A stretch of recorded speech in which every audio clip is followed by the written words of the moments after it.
this video we're talking about the goal of libertarianism. Now, which is personal property rights. Now this goal wasn't something that I just dreamed up, or Joe Kexel dreamed up, or the Belleporte Institute got together and voted on. This was more of a discovered goal. In our research into how libertarianism works, as opposed to the other ideologies, this is what we discovered. That's our goal. The restoration of personal property rights. Now, when we talk about property rights, we're not talking about just your home and your business. We're talking about the fruits of your labor. Those are property rights. We're talking about your body. That's your property rights.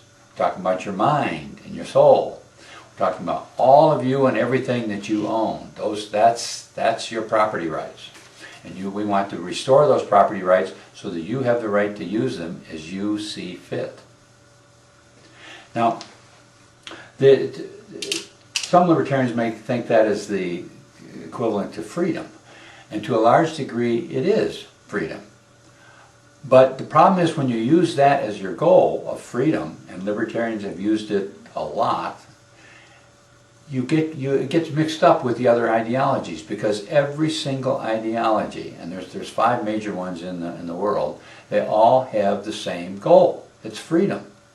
Here's a quote from President Obama recently, as he was visiting the country of Myanmar, which the old-timers is Burma.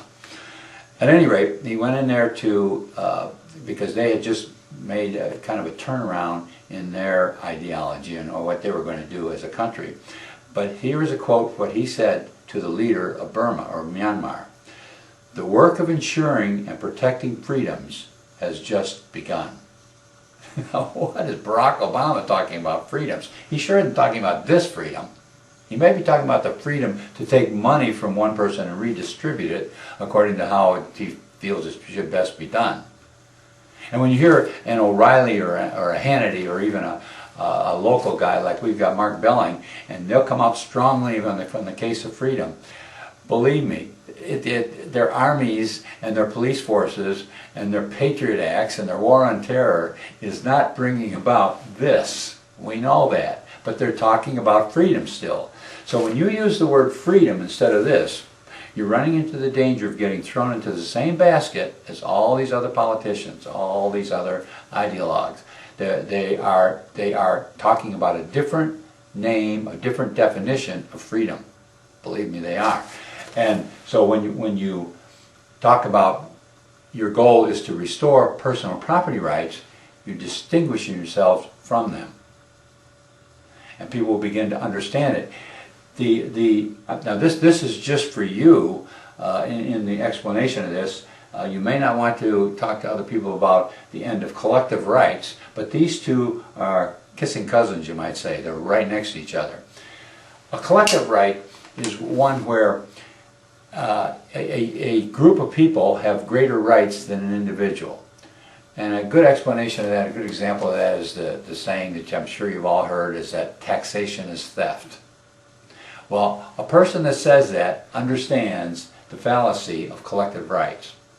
In other words, a group of people, whether it's a country or a village or whatever it is, thinks that they can go in and just take money from a person because they have this superior right.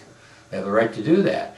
And they call it a taxation. Well, a libertarian that understands the fallacy of collective rights says, no, you can't take money from me, and neither can a group of you take money from me without my consent. And you certainly can't force me to pay it and call it a tax and say that it's legal if you have any feeling for personal property rights. And that is a very strong truth. But that is just one example of a collective rights. Another one is, you often see in municipal ordinances where a person has to paint their house or cut the grass or something like that. And the group says, no, you must do this. Those are our laws. Well, those are all based on collective rights. So when you see an ending to that, the collective rights, it's a very short step to the reestablishment of personal property rights. So that's why I have these up here. Now, when you're talking in general public, you probably don't want to get too much into the collective rights, because that can get a little bit scary. In fact, I might even scare some of you as you think about it. So you kind of have to adjust yourself to what is a society like when collective rights disappear and personal property rights take on as the mode. That's a little bit getting adjusted to, but it's part of the way libertarianism works.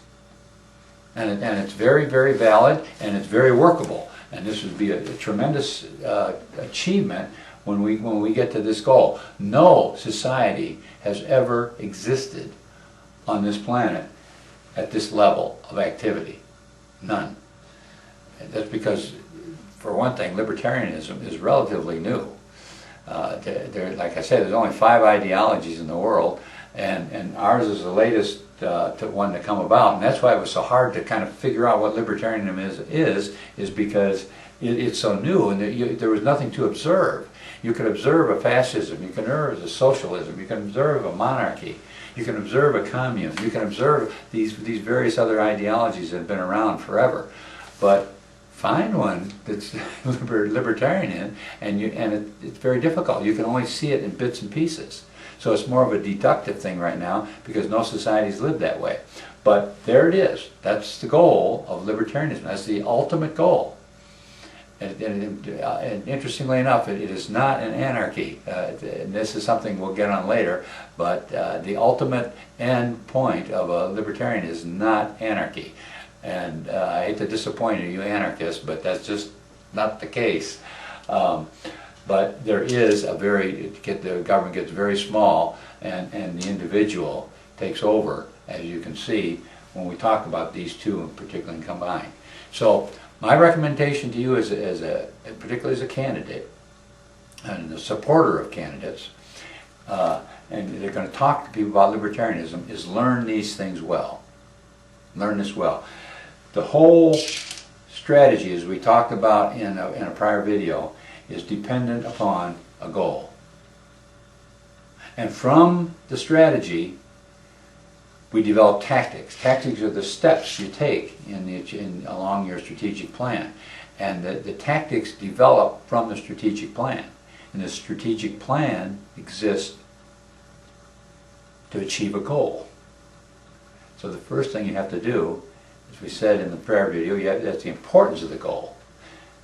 This video talks about the goal. So it's important that not only that we have a goal, which we now have, we know now what that libertarian goal is, but it's important that we also understand the goal so that we better understand the strategic plan, and then we develop our tactics. Because we're going to win this battle. We can do it. But the first step is to, again, understand the goal.